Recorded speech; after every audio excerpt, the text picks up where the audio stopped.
All right. Well, welcome, ladies. As you can see, I am solo this week. Diane is actually on a plane returning back home, but we extended our stay an extra day in France, and then we are going to go on to Barcelona, Spain for a couple of days, just my family. So you get me. And, I've really taken in a lot over this last week or so and just wanted to share some of my thoughts with you because we've talked a lot about identity over the past few weeks that we've been together on this. And, it's still just resonating. And I think it even goes a little bit deeper now, being here and just seeing the impacts of generations and the legacy that we all have the ability to leave behind. And I think it's fitting if you follow me on Facebook, then you would have seen I did a Facebook Live from Switzerland because I had a dream and I knew I was going to share it. And that dream was simply of me being in junior high. And in junior high in world history, I had a teacher that was just not the life of the party. We'll say that. She was not she wasn't my favorite teacher, obviously. She was very mean. She was very abrasive. Her welcome, my first day into her class was, "Oh God, not another Turner," because that was my maiden name, right? And I was like, wow, I'm the good kid, right? God saved the best for last. But she didn't know anything about me, but she already had it figured out. I had older siblings, of course. And so, but she was just always harsh and abrasive. And I remember one time asking her a question, and she looked at me and she goes, "Like you'll ever go there." And so she planted that seed of negativity in my mind, and that was actually Africa that whole thing was about. Well, then I had to do a project, and I did a project in her class, and that project was on our family's castle from Scotland. And so everything about it, my great grandmother had all the information, all the things. And so I remember doing this project, and I just remember how sour she was. So fast forward, while we're here, I have this dream because waking up in the Swiss Alps is absolutely majestic. It is just breathtaking, right? And I'm just sitting there and I'm looking at it. I'm sitting outside and I thought, I'm going to do a Facebook Live because I want people to know that sometimes someone has spoken over you something and you've agreed with it. Like you might not even recall it, but today I'm going to challenge you to go way, way back because for me it was junior high, right? That lady planted that seed, and after all, I mean, then I had that silly thought that I wanted to swim with dolphins, and but I didn't want to be. I wanted to go swim with dolphins. So everybody was like, "Oh, we'll be a marine biologist." Well, the problem was I didn't want to go to college, so I was like, "That's not going to work out, right? They're not going to let me do that." But through all those events, people would say, "That's silly. Like you have a lake. You're not near the ocean. Why would you think that?" So people will absolutely start to just pick away at the things you want. And so I did that Facebook Live and I got a lot of comments and a lot of text and just, people reaching out to me and saying that was me. I've identified with that. Well, I got to tell you, the very next day we get here and it pops up, and it was me standing in Scotland talking about my grandmother and that generational legacy. And I didn't even realize that this was the very time we were in Scotland for the first time. And so I just sit there and I thought, okay, right. So it's still stirring.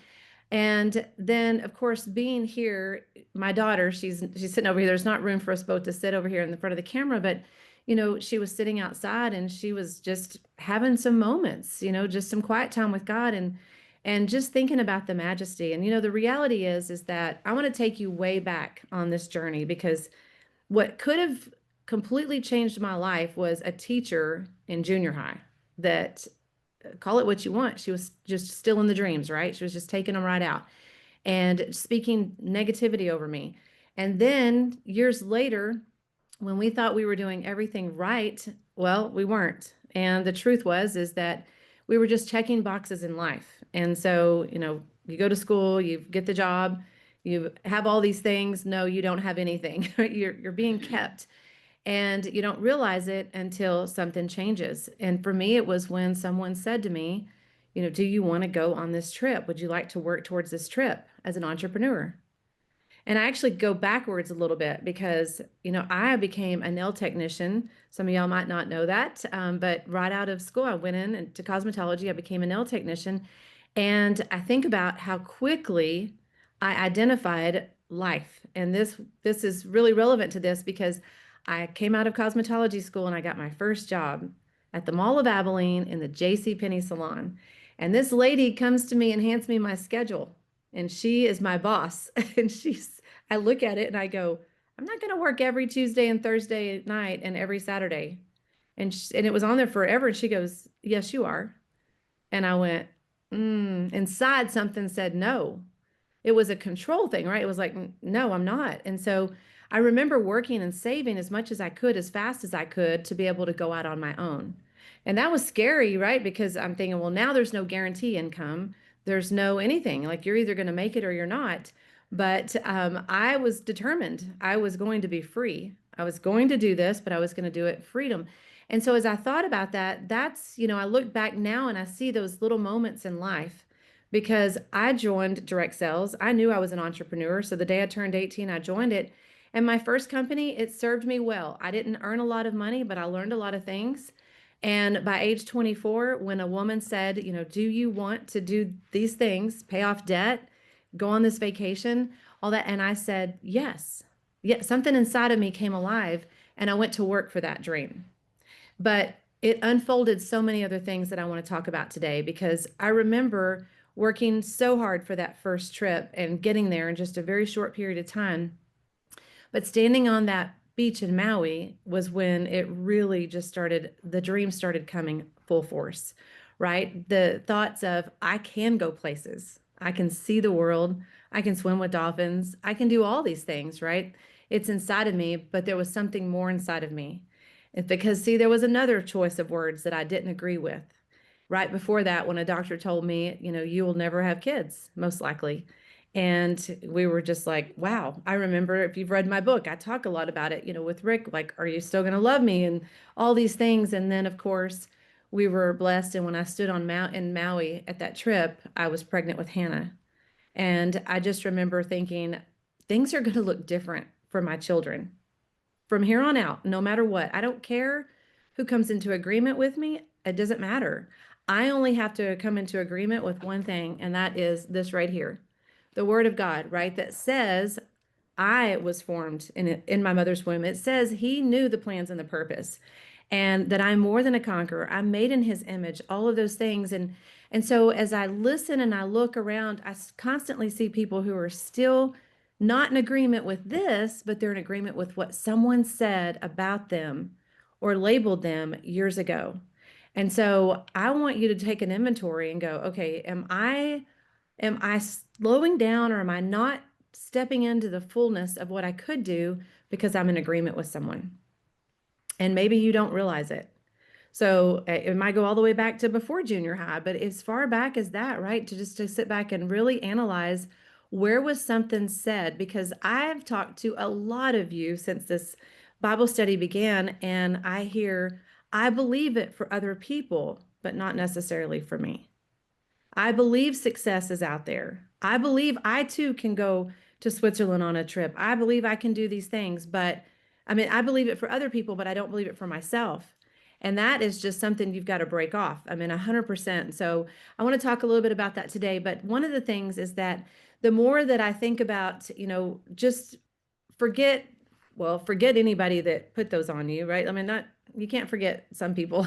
I shouldn't say that, because sometimes, guess what? It was mom, it was dad. We know that. It was somebody that we love, that somebody that's in our life that said things or hurt us with words. I've always heard that sticks and stones may break my bones, but yes, they hurt, right? We know that. And you never forget them, but you do get the choice to take it off of you, to remove the label, to throw it away, to get rid of it. And we've talked about that. So, today I want you to think about legacy. I want you to think about generations, because, sitting on that balcony out there as Hannah came in and she was just moved. You could tell that the emotions were real and they were raw. And she started sharing with me the things that God was showing her. And I thought, if I would have listened to the people that were closest to me in that moment in time, even in 1999, if I would have listened to those people, we wouldn't be sitting here today. And the truth is she might not be on earth today. And so I think about that, because I think I had to get rid of the familiar voices that said they loved me out of one side of their mouth, but cursed me out of the other, that told me I would never be successful. I would never do those things, right? And so, and too often we hold on to things and people that hurt us because we're our friends. In fact, I had something pop up on my phone on the way here and I showed it to Diane, and it just simply, I'm going to read it to you because it was pretty powerful. It said, oh, where'd it go? Because it was so good. And I looked at Diane and I said, is this not the truth? Oh, here it goes. It said, I noticed how your people didn't support you, so I sent you some strangers. I love you, God. And I thought, isn't that the truth sometimes, right? And so, but how many times are we letting people that are in our world pull us back? See, they pull you back because that's comfort for them, to keep you close, to keep you here. If you grow, if you thrive, if you start going, well, then now they get a little insecure, right?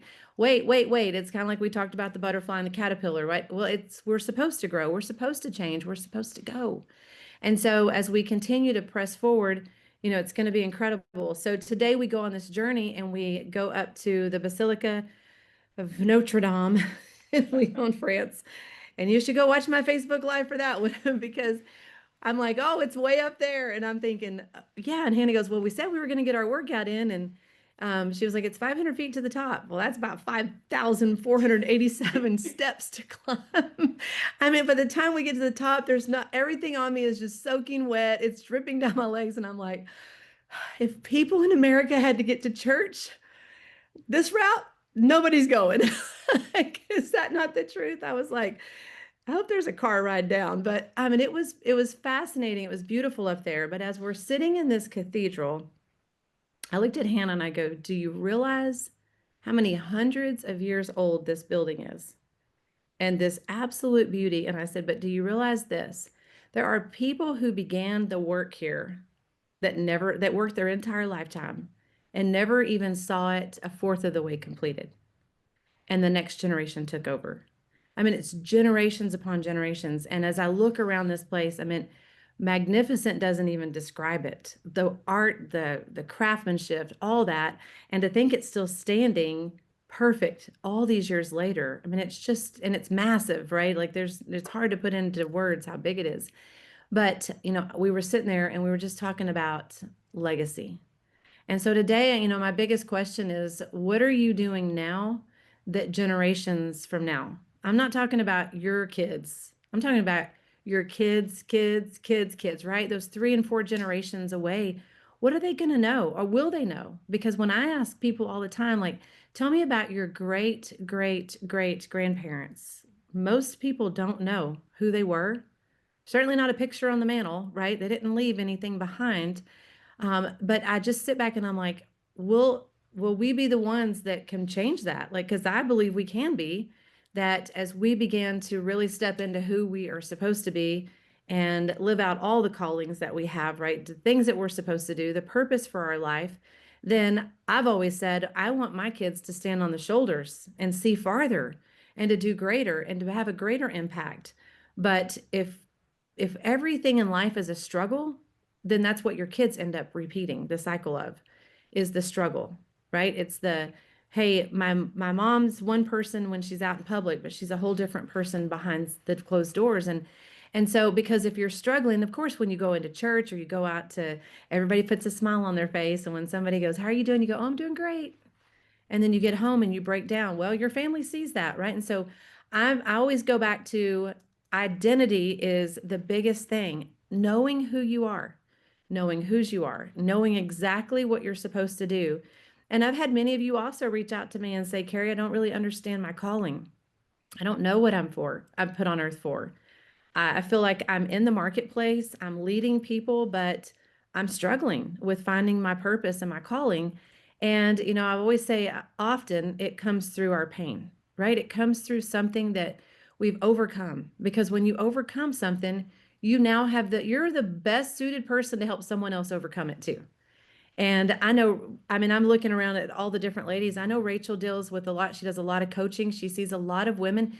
Listen, just because people earn incredible money doesn't mean that they figured this out either. And you have to understand that. So because you're going to be able to lead women, no doubt, through this as well, because as you start to overcome, as you start to break free and you start to really get your true identity, you're going to be amazed at the people that God puts in place in front of you. And now you get to just pour this out as well. And it's a beautiful thing. And so I was looking in Psalms 19:14 says, "May the words of my mouth and the meditation of my heart be pleasing in your sight, O Lord, my rock and my redeemer."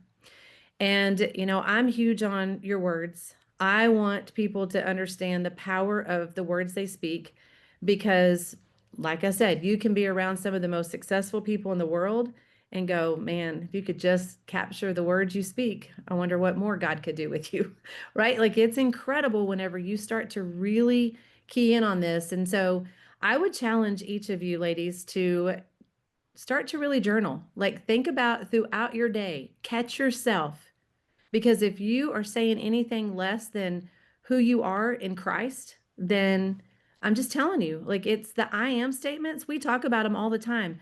But I tell people, like, listen, I had 5,000 steps to climb today. And how many I am statements did I have to spit out? Every breath I said, I am victorious. Oh, I am a champion every time I could catch my breath. I mean, I don't know that I've ever climbed that many steps in my lifetime, especially that it was hot. But the truth is that the power of the words got me to the top. I mean, it was just over and over and over. So now everybody in France also knows I'm a billionaire. They're like, that woman has got a lot to say. But I knew, right? It goes back to I could have huffed and puffed and had all kinds of other things to say. And there's people on that trip too, right? But the reality is that you get to the top and you feel victorious. You're like, I did it. I made it. It's incredible. And the view, breathtaking, right? And not to before you even walk into the cathedral, I mean, just everything around you. And so the more you start to realize the words we speak in everything we do. See, I mean, it's not just when you're in public. It's not just it's when you're trying on the clothes. It's when you're getting ready to go somewhere. It's when you're, in all those moments, speaking life to yourself and constantly paying attention to the words. You spend more time with you than anyone else spends with you. And so you've got to lift yourself up. You've got to constantly be a good encourager because that's what the word of God tells us to do, to renew our minds every day, to be of good courage, to think of things that are lovely, to continue to keep our eyes on the right things. And so it just goes back to the more that we do that, well, I think about how it's going to be caught through those other generations as well. And so I love the fact that we're all out in the marketplace and we're leading. But I've often said, it's what happens within your four walls. That's the most important thing. That's whenever you know that you know that you know, because we are raising up the next generation and the next and the next. And we want them to do greater things. And so looking at that cathedral today, I think I pulled up a picture here. Let me see if I can show it to y'all. Just one that I pulled into my, all right, because can everybody see that? Can you see the detail in that ceiling alone? I told Hannah, I go, seriously, somebody had to lay on their back on scaffolding. And that's probably 100 years of work. And there's pictures, you really can't even tell. See it in there is the etching. Like that's not just painting. There is the etching that is done that's carved out of hand and the detail of it. I mean, just look at those birds right there. Oh, Hannah sent me another one. Yeah. Let's see if I can. It didn't come in. We'll see if I can show you the next one too. I tried to send like 5 and it didn't work. Oh, now she texted. Never mind, didn't go through. All right. So, but I think about, just the detail that's in the work. Well, the detail that's in our work might look different than that structure, but the truth is that the details are in our work and the details come from our words. And our words continue to shape everything that we do. And the more that we do it, the more that we are going to, let's see here. Okay, let me open this for y'all real quick. Hannah sent them to me. The more that we're going to see the fruit of that. I mean, there's just no doubt about it. Well, maybe I can share it with you. Hannah said it's going to work. See? She knows the power of those words. Okay, well, there we go. All right, so did it open? Oh, now it wants me to import them. Now you get to see everything, Lynn. There we go. Okay. All right, can y'all see that one? I mean, the stained glass was gorgeous too. There's the other one. Okay, this right here, all of that.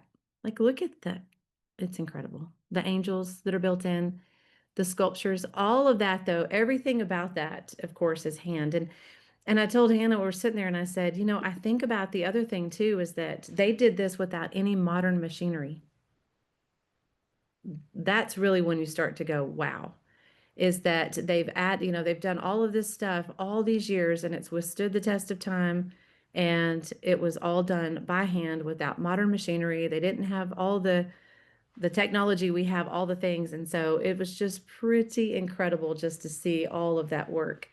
And like I said, it is so massive. I don't know if you have an outside picture of that place, but wow. It was worth the hike, I could tell you that for sure, but it was incredible. So I just want to, yeah, you can send me that one. Um, I'll just say this, ladies, and I'm going to open it up and we can talk about this more though, is that, you know, I am so grateful that, you know, I made a decision, one, to trust and believe in what this right here said, that, you know, I was to be victorious and that I was not to be a slave to all the things that, you know, life would hand out. But also that I had to recognize that and realize that. And I had to fight for the hopes and dreams inside of me. And, you know, one of the things I've always said is that I don't believe God's no respecter of person. And I believe that what he's done for us, he can do for anyone. But I have loved the fact that for the past 25 years, being in the marketplace as an entrepreneur and being surrounded by women that continually helped me. See, because I just did an exchange. That's what I shared on my Facebook Live. I did an exchange for a teacher that told me I would never go there. And then I began to follow a man who said, it's who you become in the pursuit of those things in life that you want. It's who you become because he said personal development is the most important thing you will ever do. It's who you become, not how much money you make, but who you become. And so I was surrounded by that culture and that leadership and people who constantly encouraged me to become a better person, to read, to grow, to develop myself, and then in turn help others do that same thing. So I've often said, you know, as an entrepreneur, what we really have is a leadership company disguised as a way that you're going to sell a product. And I know that everybody's not in our company. We come from different walks of life, but reality is no matter where you're at, you can impact the world around you, inside your home and then in the marketplace and all those things. And so I exchanged it because a man told me personal development, and then he also said, we'll walk the beaches of the world together. Now, I had somebody who told me, you're never going to go there. So what does it matter? A teacher, nonetheless, right? You're never going to go there. What's it matter to that? And I think about this week being here, and I will tell you, I mean, it's been extraordinary. And I'm so grateful for this company that we are a part of. I'm so grateful for the technology. But the reality is that I'm so grateful that we have an inventor and a founder that whenever a teacher told him the same thing, and his own father told him the same thing. So think about that. He said, as a little boy, we went to the Thomas Edison Museum, and my father, when we left, I said, that's what I want to be when I grow up. And his father, not meaning harm by it, but just said, that's not a real thing. And he goes, it looked real to me. And of course, I think about what a gift he is to humanity and, you know, all the things that he's already accomplished and what he's going to bring forth. But what if he would have said, my father told me that I couldn't be an inventor? I mean, I think about that butterfly effect and what this world would look like without him in it doing what he was called to do. And so I think about each and every one of us and that calling that we have on our life and how magnificent it truly is when we come into an agreement with it. And so I want you to, like I said, take some thoughts captive, number one. But as you're speaking out, if you speak out, I kind of laughed because I had a friend who had a really big problem with cussing, and she was a leader in our business actually years ago. And she said, I don't feel like I'm building the business as much as work as I'm putting in. And I said, okay. And she goes, I want your help and I want you to coach me. And I go, can we be honest with each other then? Because she worked with highly influential people. I'm talking the president of the United States was her client. So I was like, you are surrounded by greatness. But if I'm going to be honest with you, I personally wouldn't follow you anywhere. And she kind of looked at me and I said, but I love you as a human. I go, but every other word you say is a cuss word. I go, and you know what bothers me the most is you have two small children that hear it. And I said, so I'm going to challenge you to get into some personal development. And I'm also going to challenge you to get yourself a little swear jar. And she goes, what's that mean? And I said, well, I think you should start with $5 bills. And she was like, I might need to start with pennies. I said, no, make it hurt. Make it hurt. And I said, so every time you say a curse word, put a $5 bill in there. I go, she goes, I'll take my kids to Disney in a few weeks. I go, it's something that you're now going to be mindful of, right? And I've done that with a couple of other people when I would say, well, you know what, get yourself a jar. And anytime you say something negative, something that's not uplifting, something that's not adding value to who you are, anytime those words come out of your mouth about you, you need to put something in that jar and make it hurt. And I'm telling you, it's because it's a mindset shift, right? I got to tell you, the best day was when I sat down with my girlfriend and she said, I want to say thank you because she was surrounded by excellence. She really was. She spent a lot of time. She went to travel the world with President Bush. I mean, she was right there with him. And she looked at me and she said, thank you. And I said, for? And she goes, the best moment of my life just happened. And I said, well, what is it? What was it? And she goes, my father, my daddy told me he was proud of me. And he didn't know what had happened and where the change had come in. But man, he was so impressed with the woman I was becoming and how I was carrying myself, how I was speaking differently. And she goes, and I know exactly what my daddy was saying to me. And she said, and there, I don't know that I've ever had a feeling that felt so good as to hear that from my dad. And she goes, and I owe that to you. I want to say thank you. And she goes, and I did put a lot of money in the jar before I started getting control of it. She goes, but quickly. She goes, it really happened a lot sooner than I thought it would. And so that's one of those things, like I said, it might not be cuss words for you. It might just be, I am. And then you follow it with something that's, well, it's not what he says about you, right? So you want to take those thoughts captive. You want to be able to capture those. And so I'm going to show you this last picture. We're going to open this up because Hannah sent me the outside picture for you all to be able to see. Oh, she sent me two. Where'd they go? We gotta see this. Oh, okay. Here they are. Nope, they keep making me import them all. That's why. All right, here we go. Photos, share. There you have it. All right, look at that one. This is only from the very front view as well, but there are like three more of those massive, beautiful, I'm not sure what they are, bell towers, I guess. Um, Incredible. Just whenever you're standing there. Like I said, it is so massive. Let's see if that one will go. Yeah, there's another one on the back side of that. So you can really just start to see how incredible this place was. But okay, let's open it up. I'm going to take everybody off of mute if I can figure out how to do that now. You can actually unmute your line. That'll work. Everybody has. All right, Rachel. Hey, good afternoon to you. So I'm going to try to wrap my thoughts together and keep it. I don't want to overstay my welcome and use the time, but it's so amazing how in alignment you are with the message and mission of Jesus Christ right now and that identity thing. So I'm sitting on my couch. So 3 years ago, I hired a new coach. And I have a point to all this. So if you are people who work out in the marketplace, lead other people, but your business is struggling, I have the answer to why that is. Okay, so I've been coaching women, mentoring women for over almost 20 years now. Okay, so I did on my own like healing journey. So, um, my background is I was told as a young girl, that my looks were all I had going for me, that I better marry a rich man, right? So I lived into that. Started having sex really early. My body was my worth, all of that, right? And so, then Jesus came and all that. And so the healing process. And so 3 years ago, I hired a coach, a new coach, and I thought I hired him to help me grow my business. Well, that's not what happened.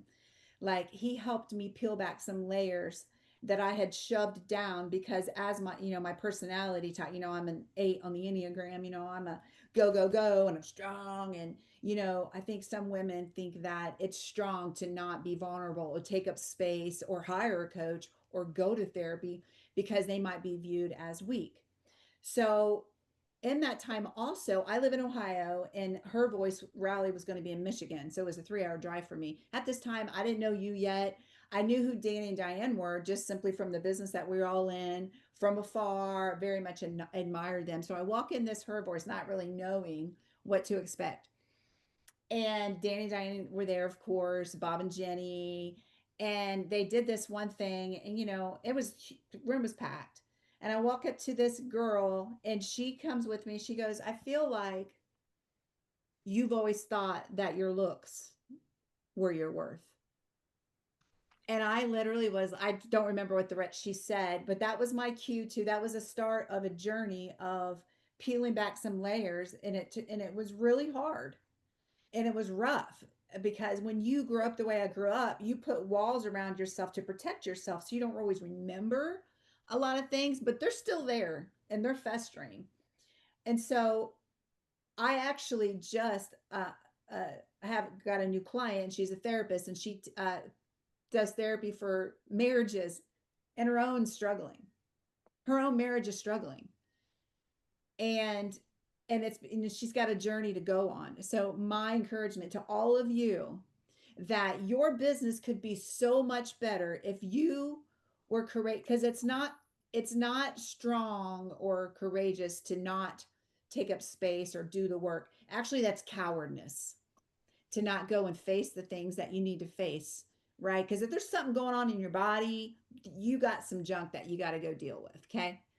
Because our cells respond to our thoughts and we got to go do the deep work. And so once you guys do this, and because I know we're all in the marketplace, your business is going to take off. And so that's just my encouragement to you in my hindsight to all of you women here that that it needs to be done, that there's onion layers there, and that you have this community now that is here to support you. Yeah. Oh, that's so good. So good. I know there's so many more that could relate to that too. I mean, just like I said, the things that we're told, the things that we listen to. Susan. Carrie, thank you. What a beautiful, beautiful thing. Just the reality. My parents were amazing. My dad actually said as I was growing up, you can be the first female president of the United States if you'd like to be. I was in 7th grade.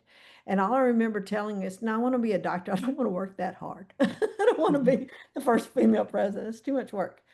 But at the same time, when I was in 4th grade, he came in early from work one day and mom was cooking and it was Thursday night. So I was spelling test. Remember those days where somebody would call out the word and you'd write it down? And he said, girl, your mom is busy. You're smart. Do it yourself.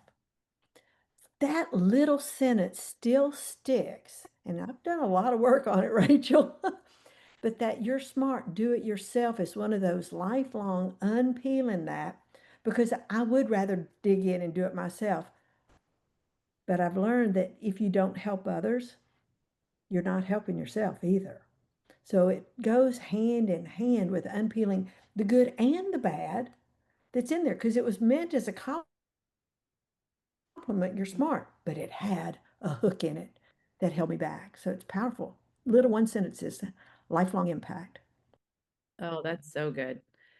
Yeah, that's a real good one because it's true. It's empowering, but yet at the same time, it was a double-edged sword.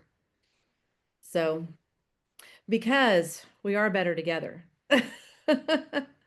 And too often, especially people who are strong-willed, right? We can get it done. We get things done. However, there's a whole world out there that can't, that don't, right? Because they've been told totally the opposite and they believed it, that they'll never do anything greatness. And so therefore they don't ask for it. And if we don't offer it, they don't take it. Chris.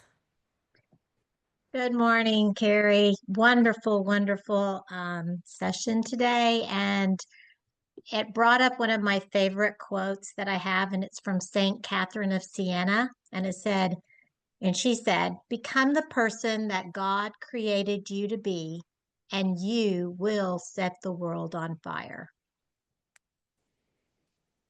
So good. So I just wanted to share that with everyone. Yeah. Become the person. Listen, here's what I know with all my heart. God didn't need us just to take up space and breathe air. He made us all unique. I mean, he put us all here for a purpose. And when we walk it out, when we live it out, and I'm huge on, I listen to a lot of podcasts, I study a lot of people, and I can never, yeah, I don't know if any of you ever listened to Steve Harvey. I know I've talked to you a couple of times about him, but that's so incredible when you see and hear people who literally came from nothing and was told they would never do anything. I mean, he couldn't even speak, and yet you just sit back and he was like, but God had a purpose for me. I knew I wasn't just supposed to walk around and eat and sleep and breathe air, right? I had to do something with my life. And so I know that, the world's a better place because of him.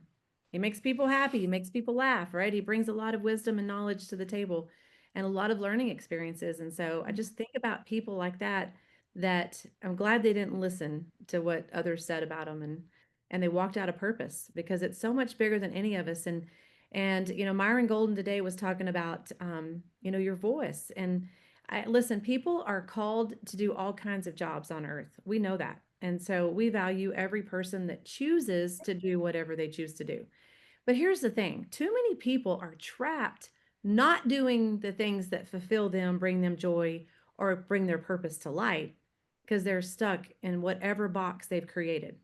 And, we were talking on this trip, and Danny said, have you ever thought about a lion sitting in a cage and the comment being underneath, I hate the jungle? Like, right, like he's trapped, he's in bondage. And so there's so many people that they're not. We've asked a lot of these younger people that we've met along the way. We went to I'll say it wrong, Gstaad, Stad, Switzerland, the most expensive little town on the planet.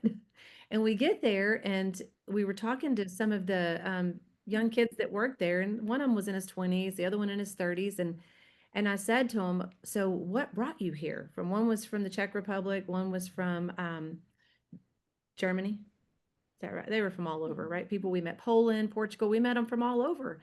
And and one of them actually said, he goes, yeah, the actual locals, sorry, this table's a little wobbly. They don't actually work around here. And I thought about, that was a statement somebody made to me in Dubai. Like, cause I was like, no, everybody's like a foreigner that works here. And they were like, yeah. And he said, yeah, they don't really work around here. And I said, what brought you here? And all the time, opportunity. They would do this, opportunity. See, they found a place to go because they love to ski. They love the outdoors, and they found a place to work that would pay them above average, maybe. I don't know. The shirts were above average for sale. I picked up a shirt and it was like 2,600 francs. So, 3,000 American dollars for a shirt. And I was like, not even extravagant, just a shirt. So I put it back and I was like, wow. But that's why, but they came there for opportunity, right? And they just found a place to put something with it that they love. But there's so many others that they're not like that, right? They're just sitting at home, miserable, wishing they could ski the Alps, but they're not going to take a chance. They're not going to take that jump, that leap of faith. And so, but those kids might not be walking in their purpose yet. So I couldn't not share opportunity with them, right? Because they're looking for more out of life. And so that's a beautiful thing when you have that, and you can help people start to peel those onions back and find it. Gina. So I just wanted to say thank you to Carrie and Diane for doing this, empowering women. This is the first time I've joined. And it seems like every time you're doing something right and you're trying to do the good and follow your purpose, the trials and the tribulations get that much harder. So I'm dealing with a lot right now, and I just wanted y'all to know that I thank you for your heart and your vision and continuing to supply us with what we need. Absolutely. And dig in, I would say spend more time here, Gina. Just, really And in prayer, because you're right, it does get harder. And, interesting, I was walking from dinner night before last with our founder, and I said something to David, and he goes, it's those moments in life that whenever you feel like maybe you're Job, right? Like, and he goes, and then all of a sudden there's something there.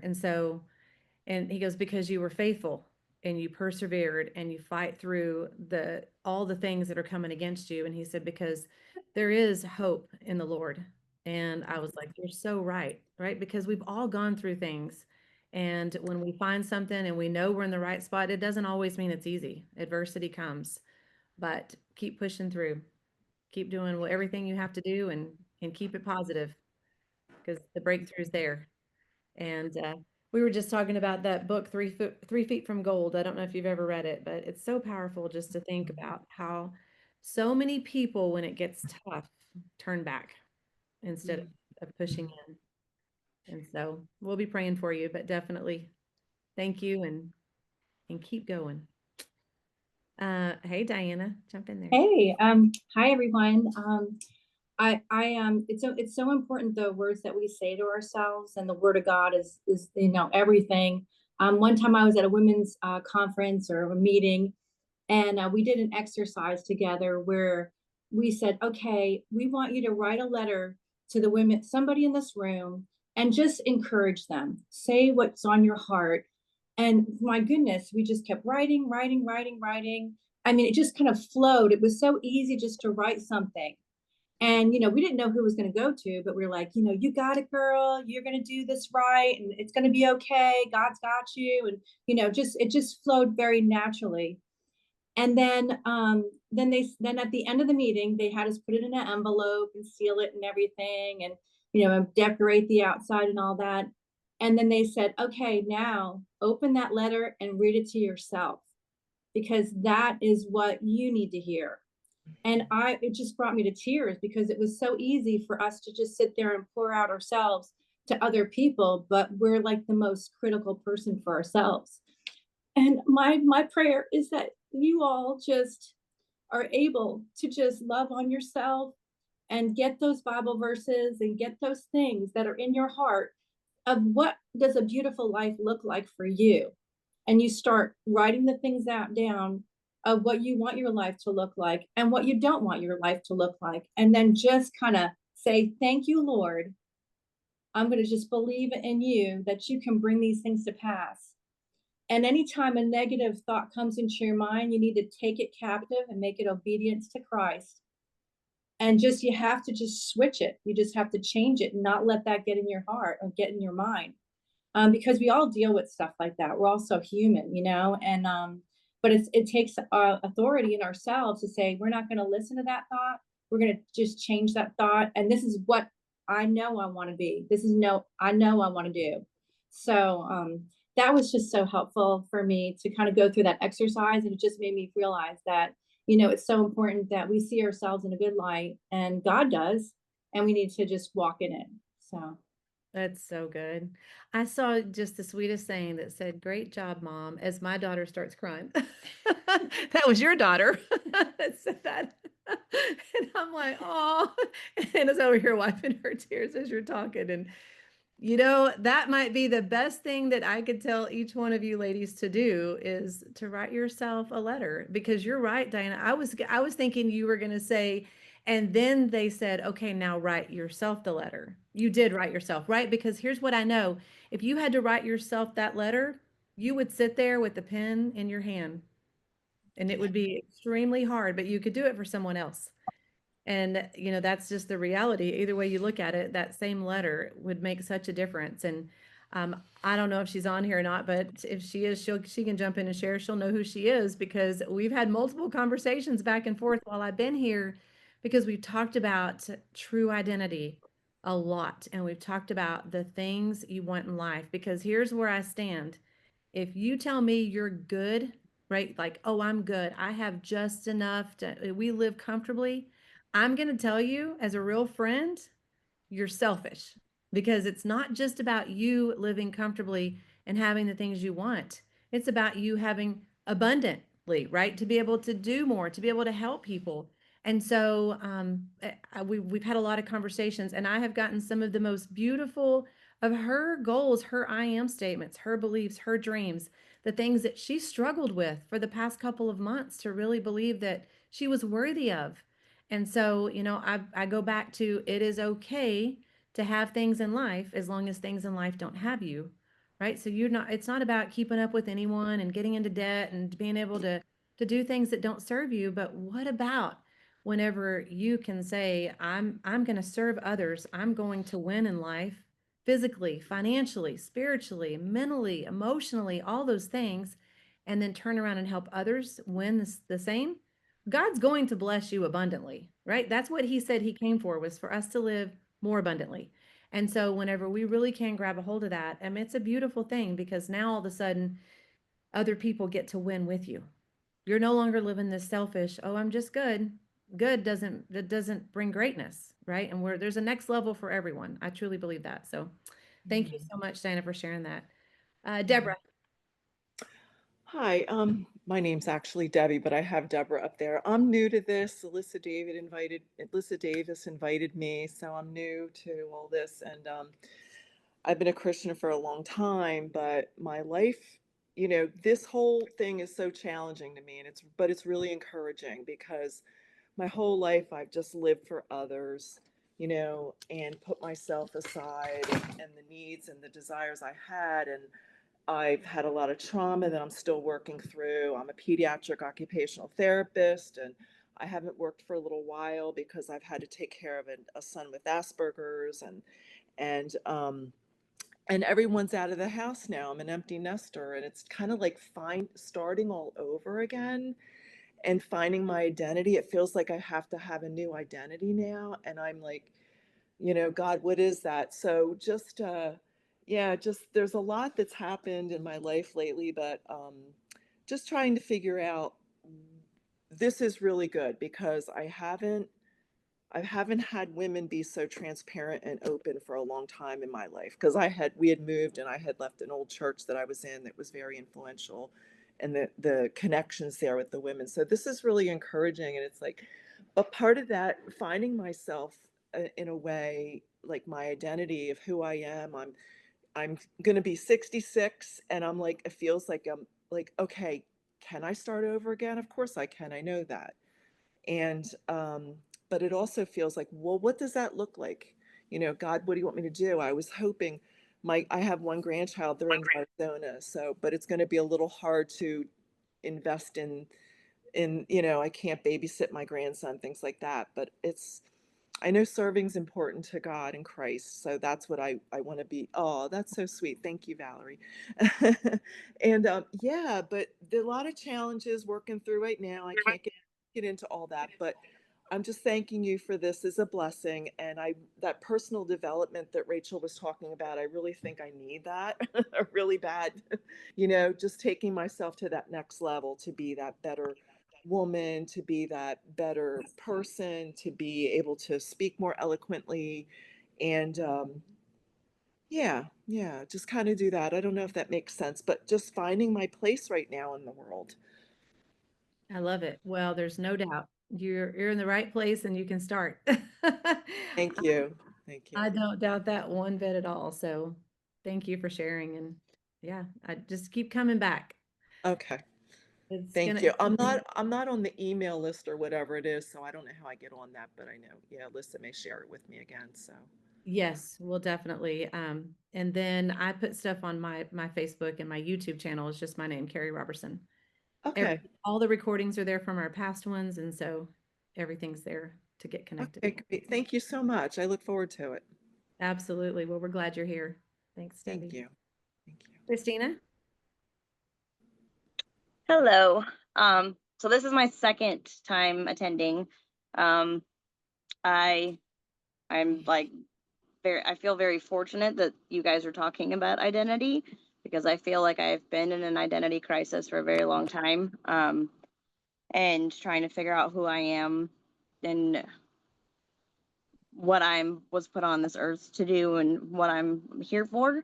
And I just want to say thank you that even though this is my second session, I can relate a lot to what Rachel said about, you know, your looks are all that's your worth. And that has really kind of taken me on a very interesting path in life. And I was told to marry a rich man and, you know, be a stay-at-home mom and raise a bunch of babies. And that's just what I was supposed to do in life. And I am a mom now, and I'm very, very grateful for my kids. But I've always had a passion for helping others and trying to navigate and figure that out. And I was a paramedic for a long time, and I thought that that's where I was meant to be. And then that I had a back injury, and that took me out of that. And ever since then, I've been trying to figure out, well, if I'm supposed to help people, how am I supposed to help people? How am I supposed to do that if I can't serve them medically and clinically? And I've always also been the one that has put the blinders up and, you know, put the walls up and only let people see a certain part of me. And if you look at my Facebook page, it's very, very happy and positive and things like that. But that's not always how I feel inside, because I feel that showing vulnerability is a sign of weakness and asking for help is a sign of weakness. And so I can relate to that. But ever since starting this, I have started going to therapy, and I've got a life coach now, and I'm trying to do this in our work. I have not attended church in a lot of years. I grew up in the church as a kid. My mom had some spiritual crisis while I was in high school, and that kind of deterred me from going to church for a very long time. And 2 weeks ago, I found a church that I'm absolutely in love with, and reconnecting with God has been something that I can't even explain. That is something that I've needed. So I just want to say thank you.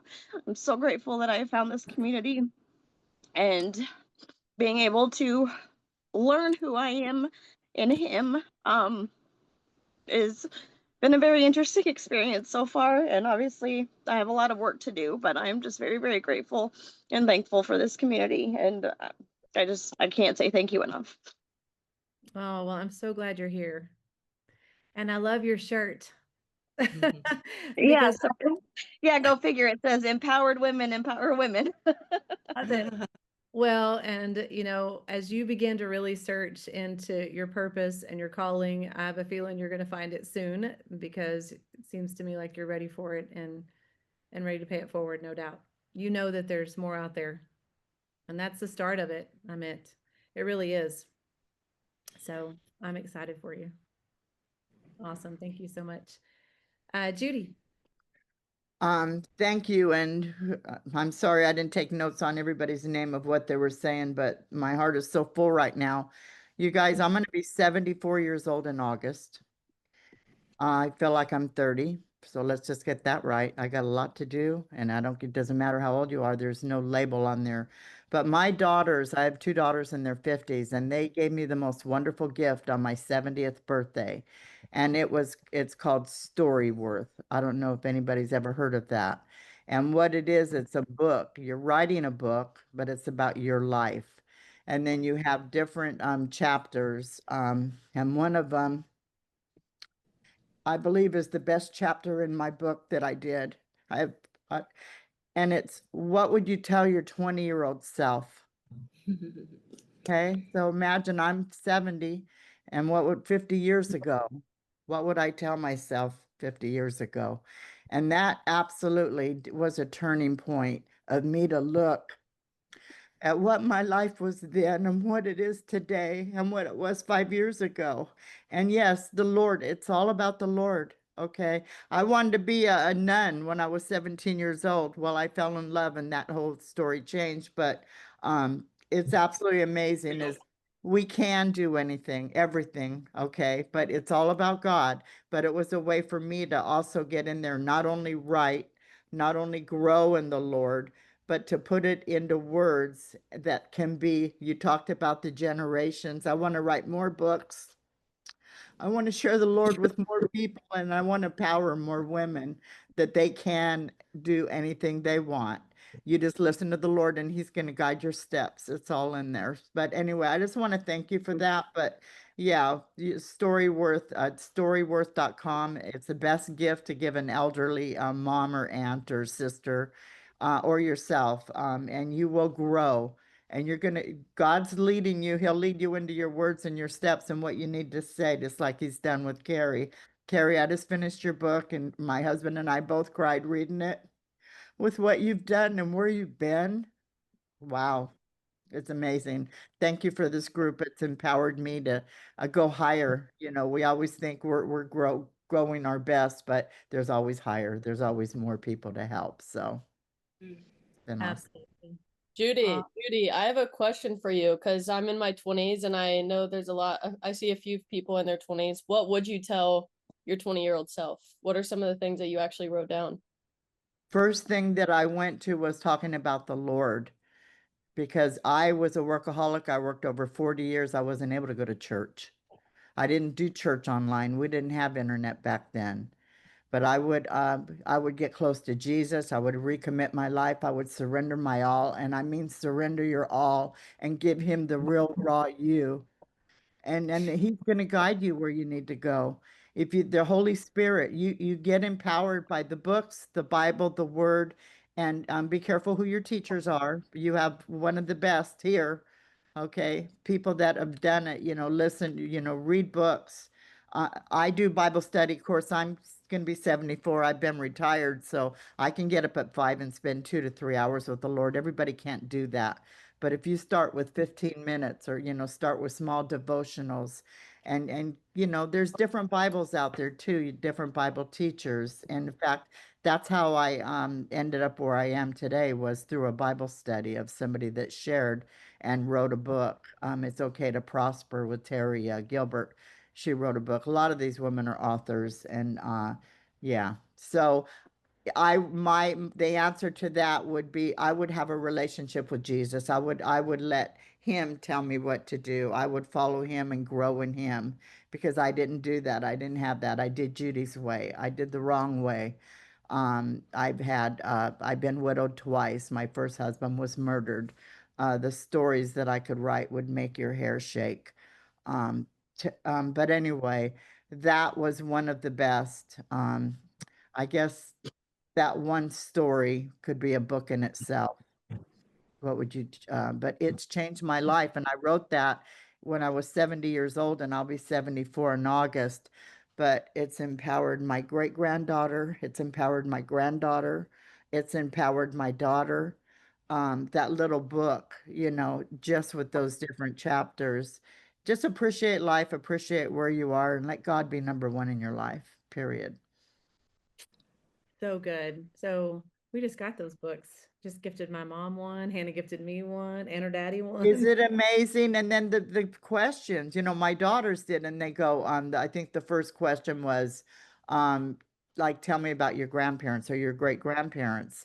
So I had to research. So I have my great grandma's from France, you know, so my heart went to where you were. I have relatives in Ireland, and it makes you dream bigger, not just for the house I want. Oh no, I want to travel the world too. You're going to step into your greatness, and God is going to grow you. Don't limit yourself to your dreams.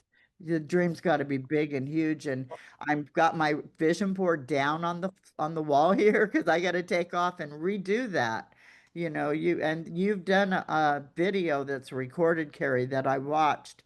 I remember crying through it. You know, you shared all about your vision boards and how they've come to fruition, and how you changed those. And many people have done that. They changed those vision boards, and with God, it's all possible, guys. I mean, even to a pink pair of shoes. You know what I'm saying? Those little things, you know, those are God winks. You asked for it. It's on your board. Here you go. Absolutely. So true. So I true. lost 50 pounds. I have a lady on my vision board that was running, very healthy, you know. And so I'm a wellness coach and a weight loss coach, and I've kept my weight off almost 2 years now.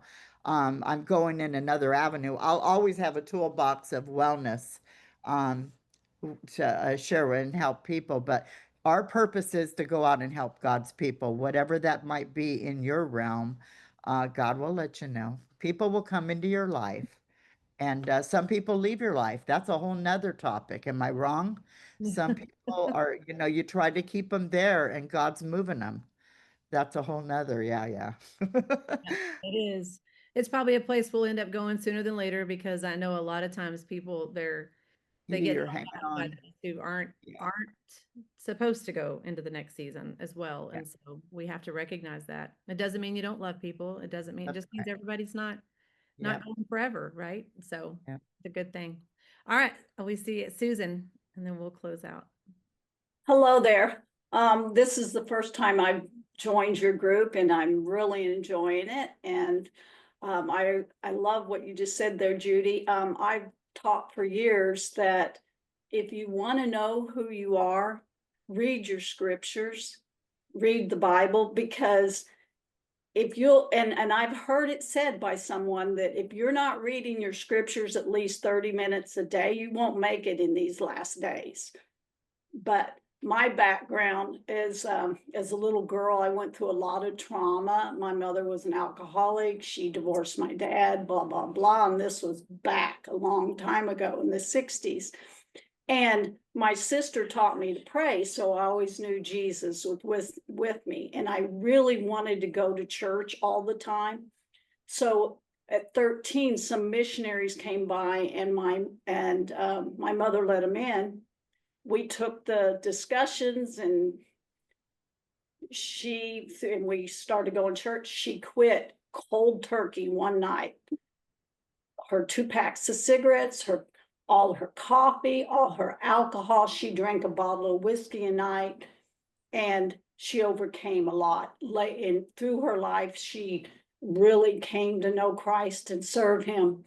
And so as a little girl, it was astounding to me to see my mother do that. I was 13. But what happened then is that she changed her alcohol addiction to a food addiction. And so what I learned was she had all these precepts of man, you might say, all those self-defeating loops, habits, patterns, and behaviors that hold a person back from being who they are. So let me just give you a little segue. For the last 28 years, I have been coaching and working with women, helping them heal their hurts, overcoming all these patterns. But my whole goal is, if I can just get them to be who they really are, not who they think they should be, not who they're trying to be, not who they've been told to be, but their soul, that's where the joy comes. And that joy is from Christ. Because if you be who you really are, who you're born to be, you're one with Christ. And so, but I don't tell that to, I've been, coaching, but if I can get people there, that's great. But, years later, my mother felt guilty for what we went through in our childhood. And I told my mother, I said, Mother, and she's passed on now. I said, what I went through as a child, don't feel guilty, because it gave me my greatest gifts. The biggest thing I see now with people, all women, is that this vulnerability, I forget who talked about it, to be vulnerable, nobody wants to go there anymore. I think it's programming from the world. We're all imperfect, but we're afraid to be imperfect. My biggest core issue is that I hide who I am, because I don't let my light shine, because of course you get the opposition. So but we can overcome all things in Christ. But it's just, we're so programmed to hide our light. Yet we're all imperfect on here, guys, but we can help each other and overcome that. A deep subconscious programming I see with a lot of people is and you don't see it consciously, is they believe they're bad because they're imperfect. And so they're not able to let their light shine or be successful. And for my journey, I don't want to go on, but now I'm just started doing LifeWave, and all my little stuffs and fears, fear of being successful, fear of being seen as imperfect, all of those issues come up, which I face, let go of, and so forth. But I appreciate being on this group and letting you share. But just, guys, you can, you can be who you are. Just choose it. It's a choice that we make every day, and be who you are in Christ. Oh, I love that, Susan. You know what I think about when you just said that is that I think about this right here. I don't think I've seen a perfect person in here except for Jesus, but he sure found a way to use us. And even sitting in that cathedral today, my daughter whispered, she goes, "Do you think that the 12 disciples really knew the impact they would make on this earth?" No, And I have no clue. wow, right? Like you just think about what a change that is because you go, man, because they weren't perfect either, right? And so whenever I look, I tell people all the time, God never used perfect people. See, what he said is, I will equip those that I call. And so we just have to trust in that, right? And we have to believe that we are chosen and that we are his children and made in his image. And there we go. We have to step and believe every single day. And so I believe he orders our steps. I believe he's waiting for us to move our feet most of the time and open our mouth. You So- know, when I first started going to church and they would talk about being a child of God, I would get angry inside and I'd be sitting there going, why would I get angry? Because I didn't believe I was. I thought I was bad because of the abuse I went through. No, you're not. You're a child of God. You're imperfect and you're perfect in Christ.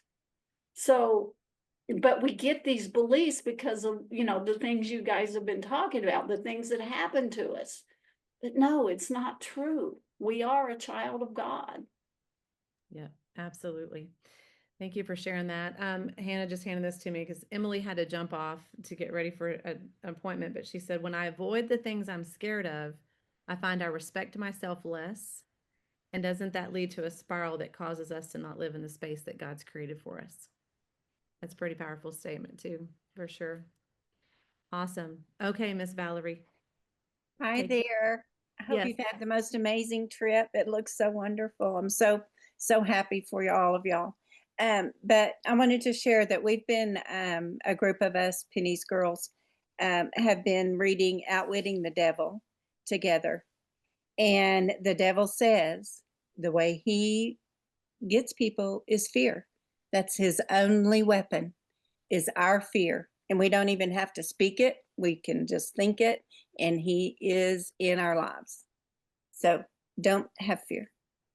No, no fear. Because God didn't make us, he said, I did not give you a spirit of fear.